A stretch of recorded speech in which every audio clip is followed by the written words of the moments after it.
Hello, YouTube land, and welcome to another edition of Putting It Back on the Table, a Renee James production. Family, it's time to fasten those seatbelts for a thrilling adventure of home cooking, featuring culinary instructor Derek J. Snyder. I'm your host, D. Schneid, and tonight the table presents...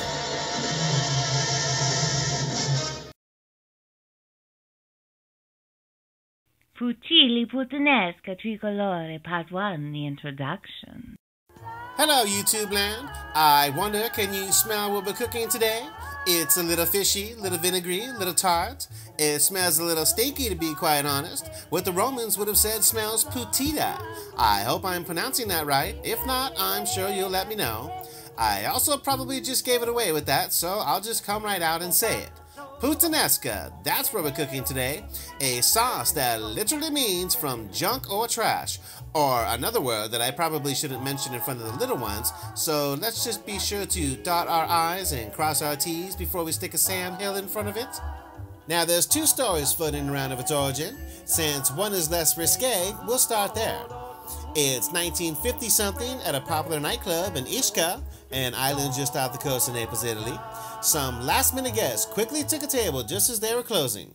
The owner informed them that he was all out of food and had nothing to serve. They replied, "Facci una puttanata qualsiasi," which means in Italian, go make any kind of garbage. So the owner went back and he found he had a few tomatoes, some olives, some garlic, and some capers, and he made them a sauce and poured it over pasta. Voila! Puttanesca. Now for the risque version of this sauce, I'll have to ask for Mom and Dad to have the little kiddies leave the room.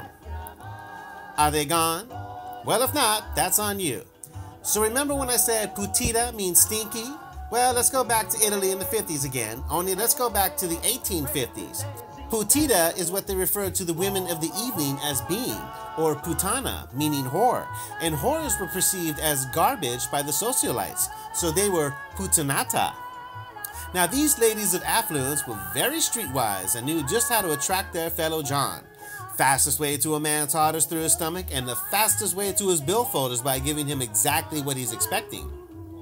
So the story goes, these part-time lovers developed this rich, full-flavored, pungently delightful sauce, or puttanesca, using capers, olives, garlic, and anchovies. Specifically for the puttida aroma, it would waft through the neighborhood, letting their gentlemen callers know exactly where to go and serving them a plateful after they'd worked up an appetite. I mean, let's face it, you don't attract mangy dogs by letting them smell the roses for Sam Hill. Wait a minute, is that where the saying comes from? Smells like roses? Corio, puttana, corio! Enough of my jibber-jabbering, let's get started, shall we? Fusilli Puttanesca Tri-Colore Part 2, the ingredients.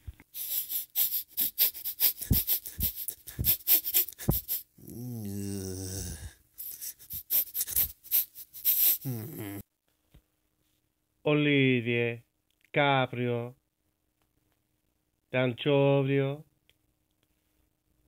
il pepe lungo, thyme, oregano, aglio, fungo, il pomodoro,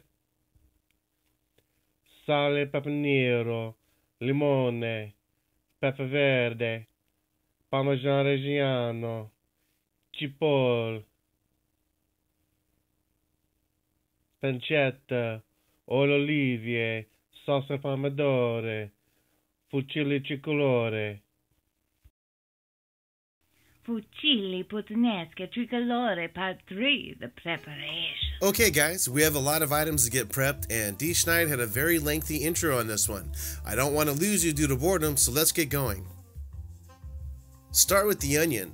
If you get one with a big green stalk on it, cut it off and save it. It can be used in place of a green onion if you have another recipe that calls for green onion. Also cut off the root end and slice it in half. Now place it flat side down and slice it about 3/4 of the way through with vertical slices like these from end to end. Now do the same with about 3 to 4 horizontal slices. This way you get a nice small dice cut when you slice through it, such as this. This is called a day cut.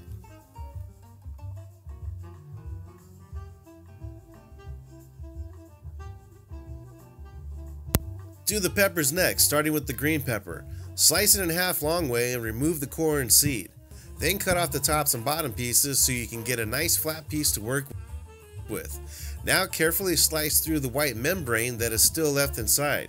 You don't want any of that, it just tastes bitter. Now do a julienne cut or small strips like these. Then line them up and slice through to make small dice cuts. Take the tops and bottoms and cut them into strips and then do a dice cut on them as well. Now take the long pepper, cut the top off and toss it, you don't want that. Now cut it long way and open it up. Remove all that white membrane and seed as well as you can. Then cut them long way again and line them together. Slice through them in semi-thin slices and put them with the bell pepper. The mushrooms are next. Pop the tops off and put the stems aside. Then cut the tops in half and then slice them thin. Take the stems and slice them into thin discs like these. That's it. Let's knock out the olives real quick. Just cut them in half the long way and that's it. Don't worry about draining them. We want some of that vinegar to get into the sauce. Garlic. With the side of your knife, smash them so that you can remove the skin easily. Once you get the skin off, smash them a little more. Now just roughly chop through them until you get them not quite a mince, but some pretty small pieces. Remember, this is Puttanesca. It was kind of a trash sauce, so people didn't really care too much about the size or pieces that they were cutting. With the thyme and with the oregano, hold the top with one hand and pull down against the grain with the other. This will pull all the leaves off really easy. Once you get all the leaves off, make a little pile, then chop them up nice and fine. Here's a French culinary term called concasse. This means to clean tomatoes by removing the skin, the seed, and the pulp. First cut them into quarters. Now with your knife, come in under the pulp and seed at the bottom end and slice through to the stem end. Turn it around and fillet the flesh from the skin. Here, I'll show you again. Knife under the pulp from the bottom and slice up to the stem, flip it around and fillet the flesh from the skin. One more time, pulp, flip, and fillet. Now take all the flesh and stack them, like maybe 3 at a time, and you want to slice them long way. Then cut across to make some small dice cuts like this.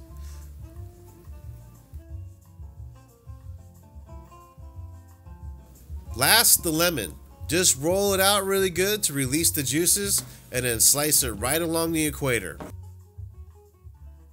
Fusilli, Puttanesca, Tri-Colore, part 4, the cooking.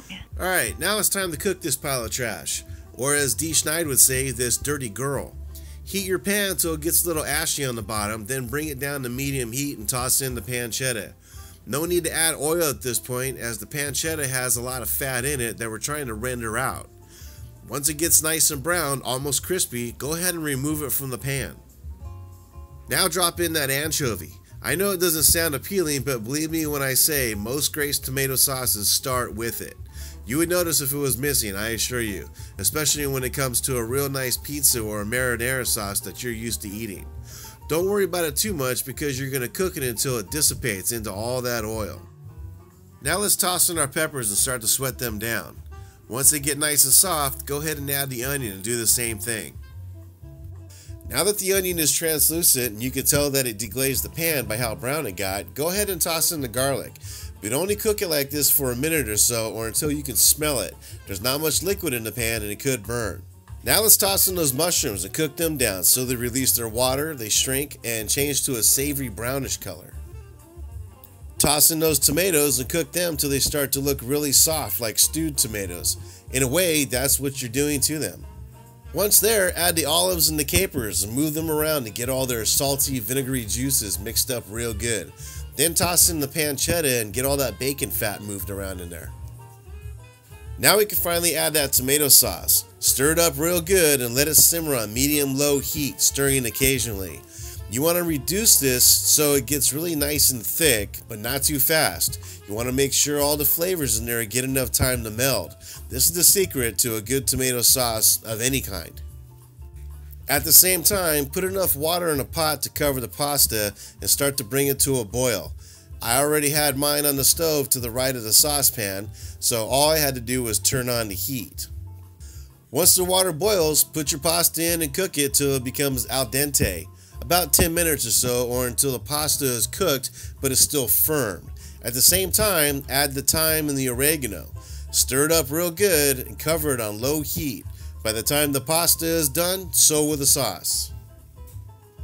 My apologies, but I didn't realize that my camera had died before I could show the end. But all there was left was to uncover the sauce and season it with a little salt and pepper and a squeeze of that lemon. Then I drained the pasta and quickly added it to the sauce and tossed it all together. I put it in a bowl and dusted it with some of the Parmesan cheese, and voila, Puttanesca. Fusilli Puttanesca Tri-Colore Part 5, the tasting. Puttanesca, Puttanesca, you are such a stinky sauce with your olives and capers and anchovies. A singer I am not. Who would have thought something that smells so poignant could be so tempting, alluring? Well, however sincere your motives in the preparation of this sustainable medley of stink and sin may be, I'd hope your intentions were at the very least honorable. I've wasted enough of your time with that rather lengthy intro, so I'd like to say we hope we didn't stink up your house too much today with this little pan of, well, crap, I feel would be the appropriate narrative at this point. Wouldn't you agree? As always, I'm D. Schneid, and I'd like to thank you again for partaking in another adventure of putting it back on the table. Goodbye, YouTube land.